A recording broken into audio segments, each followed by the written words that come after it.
Bahujan Samaj party बनाने की जरूरत क्या पड़ी। का समूह बनाया बाम से कि सरकारी कर्मचारी हमारे जो पढ़े लिखे लोग हैं, हमारे जो अशिक्षित लोग हैं, उनको समझाएं, तैयार करें। और बाद में जब समाज तैयार हो गया तो राजनीतिक पार्टी बनाए। थोड़े थोड़े दिनों के लिए सरकार भी चली। आप लोग खुद अनुभव कर रहे होंगे कि बहुजन समाज पार्टी की सरकार में और पार्टियों की सरकार में कितना अंतर था, महसूस करेंगे। और इस समय के जो हालात हैं, बहुजनों की सिर्फ एक ही राजनीतिक पार्टी है, वो बहुजन समाज या कोई पार्टी है। भले अब हम अज्ञानता में कहीं भटक रहे हैं, हम नेता बनने के चक्कर में, विधायक सांसद बनने के चक्कर में कहीं भी भटक रहे हैं, लेकिन हमको आपको ये नहीं भूलना चाहिए कि बहुजनों की एक ही राष्ट्रीय पार्टी है, वो बहुजन समाज पार्टी। दूसरी बन भी नहीं पाएगी, दूसरी बन भी नहीं पाएगी। आज जो मौजूदा सरकार है प्रदेश में और या केंद्र में, ये बीजेपी की सरकार नहीं है, ये आरएसएस की सरकार है। समझ रहे हैं ना, ये आरएसएस की सरकार है। और आरएसएस के खिलाफ बोलने का साहस सिर्फ बहुजन समाज पार्टी के पास है, हमारी नेता के पास। इस देश में जितने भी नेता हैं, सिर्फ हमारी नेता के पास जो है कथनी और करनी में अंतर नहीं है। उदाहरण 1000 हैं। समय नहीं है, फिर मीटिंग होगी बताऊंगा। जिस समय सिमी के ऊपर प्रतिबंध लगा था, पूरे सदन में अगर कोई नेता बोला था, सिर्फ बहुजन समाज पार्टी के राष्ट्रीय अध्यक्ष बहन कुमारी मायावती, कि अगर सिमी के ऊपर प्रतिबंध लगता है तो उससे खतरनाक संगठन जो है आरएसएस है। इतिहास भरा पड़ा है। लेकिन मसला क्या है, हमारे देश में बहुत सारे घोटाले हुए हैं। कोई घोटाला ऐसे नहीं है कि नहीं हुआ है, लेकिन सबसे बड़ा जो घोटाला हुआ है साथियों, इतिहास का घोटाला। और इतिहास हमको तोड़ मरोड़ के बता दिया गया, हमारे नौजवान साथी उसी में भटक रहे हैं। तो आप जिस दिन ये ध्यान दे देंगे कि बहुजनों की एक ही राष्ट्रीय पार्टी है, सिर्फ बहुजन समाज पार्टी, आप कुछ भी कर सकते हैं, आप कुछ भी कर सकते हैं। मानवर कांसीराम ने पूरे देश का साइकिल से 6000 किलोमीटर भ्रमण करके दोनों समाज के हालात को देखते हुए, जो स्थिति शेड्यूल कास्ट की थी, अनुसूचित समाज की थी, वो करीब करीब मुस्लिम समाज की थी। चलिए आप कस्बे में हैं, आपके पास रोजी रोजगार है, नहीं समझ भी गाँव में तमाम लोग हैं, तमाम रोजी रोटी का संकट है, तमाम दुश्वारियां उनको झेलना पड़ता है। आप भी जाते होंगे, देखते होंगे। तो मानवर कांसीराम ने दो समाज को, विशेषकर दो समाज को देख के बहुजन समाज पार्टी का गठन किया था और नारा पहले लगा दिया था। लेकिन चलिए हमारा शेड्यूल कास्ट थोड़ा समझ गया, हमारे मुस्लिम समाज के भाई नहीं समझे। अब इससे पूरा दौर तो नहीं आने वाला। चेतना आपको है, छोटे मोटे समय आते हैं जिससे आप संगठित होके, अरे भाई हमारी आबादी 22% है, आपकी भी आबादी 20-22% है, भले सरकारी कागज में 18%, 17%, 16%, लेकिन सही आंकड़ा लगाओ। अरे तो 22-44 तो हो रहा है। और जब आप मिलेंगे तो दूसरे साथी भी आएंगे, हमारे पिछड़े समाज के बहुत साथी सताए दबाए गए हैं। जब आपको मजबूत समझेंगे तब आएंगे ना। तो निर्णय तो आपको करना है। और जहाँ आप थोड़ा कहने में अजीब लग रहा है, बेगारी उगारी करते हैं, तो वहाँ की ताकत भी देख लिए। चाहे इलेक्शन हो, चाहे सिलेक्शन हो, बहुजन समाज पार्टी मुस्लिम समाज को उनके हिस्सेदारी के हिसाब से ज्यादा हिस्सेदारी दिया। चाहे इलेक्शन हो, चाहे सिलेक्शन हो।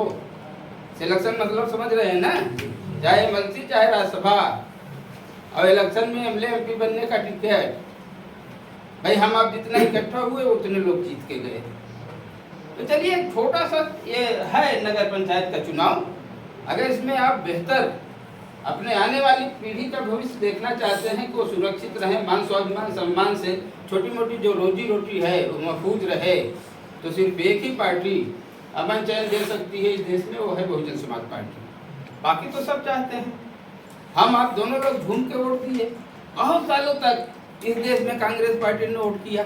मुस्लिम साथियों से, मुस्लिम समाज साथियों से मैं सुनते भी रहता हूँ, अरे यार बीजेपी को भगाना है तो कांग्रेस भगा सकती है। जो भाई लिखा पढ़ी है क्या?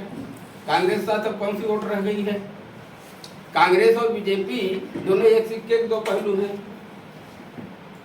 मानवर कांसीराम जी कहते थे एक सांपनाथ एक नागनाथ। आप इतिहास नहीं उठा के पढ़ेंगे तो मालूम पड़ेगा।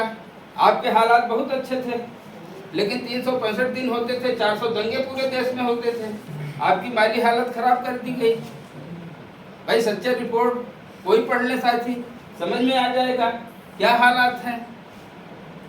और मुस्लिम समाज को बहुजन समाज पार्टी क्यों ज्यादा हिस्सेदारी देना चाहती है। हमारे जितने भी महापुरुष रहे, बहुजन समाज पार्टी तमाम महापुरुषों की विचारधारा है, सिर्फ राजनीतिक पार्टी नहीं है। छत्रपति साहू जी महाराज, महात्मा ज्योतिबा फुले साहब, भगवान गौतम बुद्ध, सबसे पहले पढ़ने लिखने का अधिकार महात्मा ज्योतिबा फुले ने दिया। जब महिलाओं को पढ़ने लिखने का अधिकार नहीं था, मुस्लिम महिलाओं को भी 1847 में सबसे पहले महात्मा फुले ने गरीब समाज को पढ़ने लिखने का काम शुरू किया। उनके पिताजी ने उनको घर से निकाल दिया। तो मालूम है उस्मान शेख थे जिन्होंने अपनी जमीन दिया, उनकी जमीन में स्कूल खोला। और उनकी बहन जो है फातिमा शेख, माता सावित्री बाई फुले के साथ जो है सबसे पहले शिक्षिका हुई मुस्लिम समाज में। उनके आदर्शों पर हमारी पार्टी चलती है कि समय समय पे इस बहुजन समाज का साथ जो है मुस्लिम समाज के लोगों ने दिया। तो हमारी भी जिम्मेदारी बनती है कि हम उनको लिए कुछ करें। इसलिए हम लोग भाई ज्यादा आपसे भाईचारा पैदा करना चाहते हैं। आप ही तो डूब जा रहे हैं, हम क्या करें। हम तो शुरू से मनोहर कांसीराम ने नारा ही लगा दिया था कि दलित मुसलमान करो विचार, अब कैसा हो गया अत्याचार। चलिए जो कुछ भी हुआ बीच में, कहीं भी हम अपने स्वार्थ में किस कारण से अटक भटक गए थे, लेकिन अब तो सबक लेना चाहिए साथियों। ये छोटा सा चुनाव है, यहीं से शुरुआत करिए।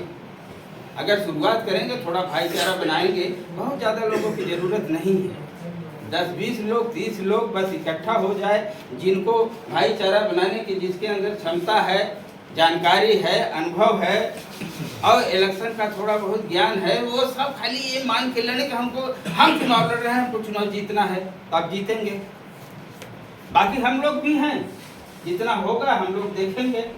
जो एक शोर शराबा है कि भाई हमारा बेस वोट थोड़ा जो है इधर उधर हो जाता है, ठीक है, हम लोग भी प्रयास करेंगे कि एक भी वोट इधर उधर ना हो,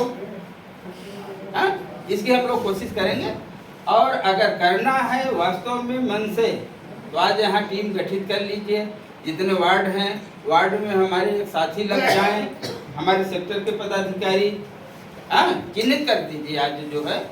और एक उस जहाँ उस वार्ड में जो चुनाव लड़ना चाहते हैं, जो थोड़ा ओपन हो जाएगा, उनके कोई साथी लग जाएं, क्योंकि घर तो वो बताएंगे किसके घर में क्या वोट हो सकती है। वोट बढ़ जाए एक हफ्ते में, और हम लोग निगरानी भी कर लेंगे कि वोट अधिकारी बढ़ा रहे हैं कि भेदभाव कर रहे हैं। और आप लोग भी देखते रहिए, जहाँ कोई अधिकारी थोड़ा इधर उधर 3-5 करें तो हम लोगों को बताइए, हम लोग चढ़ेंगे ऊपर, हाँ ठीक करेंगे। तो वोट बढ़वा लीजिए। और हमारे लालमन भाई जिले के सचिव हैं, यहाँ रहेंगे, इन्होंने बताया कि भाई 4 स्टेप है, वोट बढ़वाइए, वोट डलवाइए और वोट गिनवाइए। चुनाव की यही चार प्रक्रिया है। ये कर लेंगे तो निश्चित तौर पे आपकी जो मंशा है, चुनाव जीत सकते हैं, अपना मनोबल बढ़ा सकते हैं। बहुजन समाज पार्टी किसी के साथ भेदभाव नहीं करती, किसी समाज के साथ, सबके साथ भाईचारा बना के सबको उचित सम्मान देना चाहती है, सबको उचित हिस्सेदारी भागीदारी देना चाहती है। तो हमको आपको सबको मिलकर इसी पे काम करने की ज़रूरत है, जिसमें बहुत ज़्यादा बात करने की ज़रूरत नहीं है। हम लोग मीटिंग करेंगे, हर वार्ड में करेंगे, भाईचारा बनाएंगे तो बातें बहुत सारी होगी। जो किसी के सामने प्रश्न होगा तो ओपन एकदम खुलेआम उसका जवाब दिया जाएगा कि बहुजन समाज पार्टी क्यों बनी है, किसके लिए काम करना चाहती है, क्या क्या की है। मेरा रिकॉर्ड है, बहुजन समाज पार्टी थोड़े थोड़े समय के लिए 7.5 साल सरकार में थी। 70 साल में जो सरकारें नहीं कर सकती वो उन्होंने करके सबसे बड़ी साथी हम आप जो है मेहनत मशक्कत करते हैं। चाहिए क्या, माहौल वो होना चाहिए कि हम लोग जो भी रूखा सूखा खाएं, हमको अमन चैन से रहने की आज़ादी चाहिए। वो तो बहुजन समाज पार्टी में थी। एक हमारे रिक्शा चालक को, गरीब से गरीब व्यक्ति को बड़े से बड़ा माफिया की हिम्मत नहीं पड़ती थी तो उसके साथ छेड़छाड़ कर ले है था। अधिकारी एकदम गांव में नजर आते थे, हमेशा दौड़ते नजर आते थे, अमन चैन था।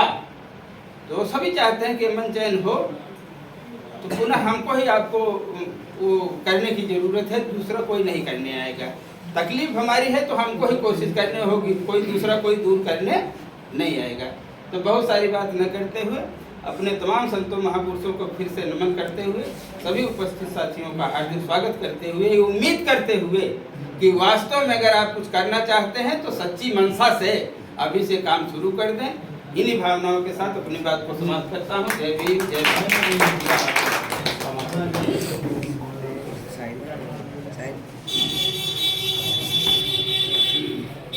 मीटिंग हमारे अधिक बोल चुके हैं, इसी पे मीटिंग का समापन किया जाता है।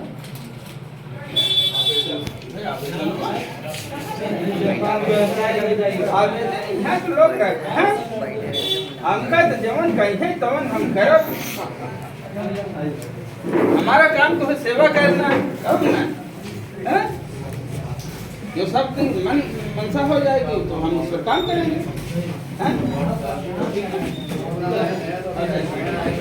देख ले बनवाई देते भैया आपको बढ़िया। हाँ मजा आएगा। बनवाई दे टीम बनवाई दे, हो गया। पानी आके पी लिया था। खाता नहीं और ये तो घर है, हमें भूख लगी पानी तो खाते हैं सबके। हाँ